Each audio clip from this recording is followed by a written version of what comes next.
සුබ දවසක් යාළුවනේ. මම අද කියලා දෙන්නේ දැන් අලුතෙන් ඉපදිච්ච බබෙක් නම් එයාගේ ඔළුවට අපි මොනවා හරි පොඩි සපෝට් එකක් දෙන්න ඕනේ. එහෙම නැති වුණොත් ඔළුව ටිකක් දිග වෙනවා, වෙනස් වෙනවා කියලා ඉස්සර අපේ අම්මලා එහෙම කියනවා. එතකොට ඒකෙදී ප්‍රධානම දේ තමයි යාගේ ඔළුවට ටිකක් සපෝට් එකක් දෙන විදිහට මොකක් හරි කොට්ටයක් හරි අවශ්‍ය විදිහට හදාගත්ත දෙයක් හරි තියෙන එක. දැන් ඔයාලට මෙතන දෙකක් පේනවා ඇති.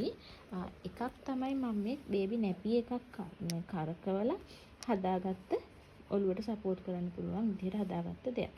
එතකොට මේකේ දරණුවක් විදිහට තමයි හදලා තියෙන්නේ. මේකෙදි පුංචි පැටියාගේ ඔළුව අපි මෙන්න මේ දරණුව උඩින් තියන්න ඕනේ. මගේ බබා නම් වැඩි කැමති නැහැ. මොකද මේක තිබ්බම යට අපහසු නිසා. ඉතින් මම ඒකට සොලියුෂන් එකක් විදිහට ගන්න තියෙනවා මෙන්න මේ වගේ පිලෝ එක. මේ පිලෝ එක අරගෙන මේකේ යාගේ ඔළුව පහසුවෙන් තියන්න පුළුවන්.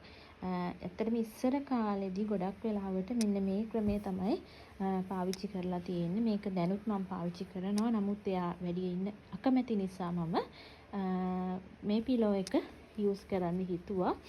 මේකෙදී ඇත්තටම යාගේ ඔළුවට හරිම කම්ෆර්ටබල් ගතියක් තියෙනවා. සහ මම කැමති එයා මේකේ ඉන්නවා නම් මොකද අර වෙනස් වෙන්නේ නැහැ. අර නැපියකින් හදපු එකේ වගේ එහෙම යන්නේ නැහැ ඔළුව. ෆික්ස් වෙලාම ඔළුව ඒ විදිහටම යාට තියාගන්න පුළුවන්.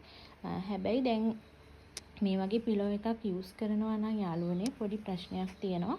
බබා කිරි දාන වෙලාවට හරිය ගුඩුස් යවලා නැත්නම් ඔයාලා එහෙම මේකේ තියන්න එපා. මොකද මේකේ ඔළුව උඩ අතර තමයි අපි හරවලා තියන්න ඕනේ.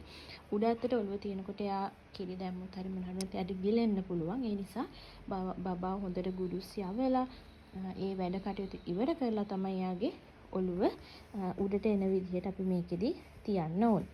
හරි එහෙනම් ගිහින් එන්නම්.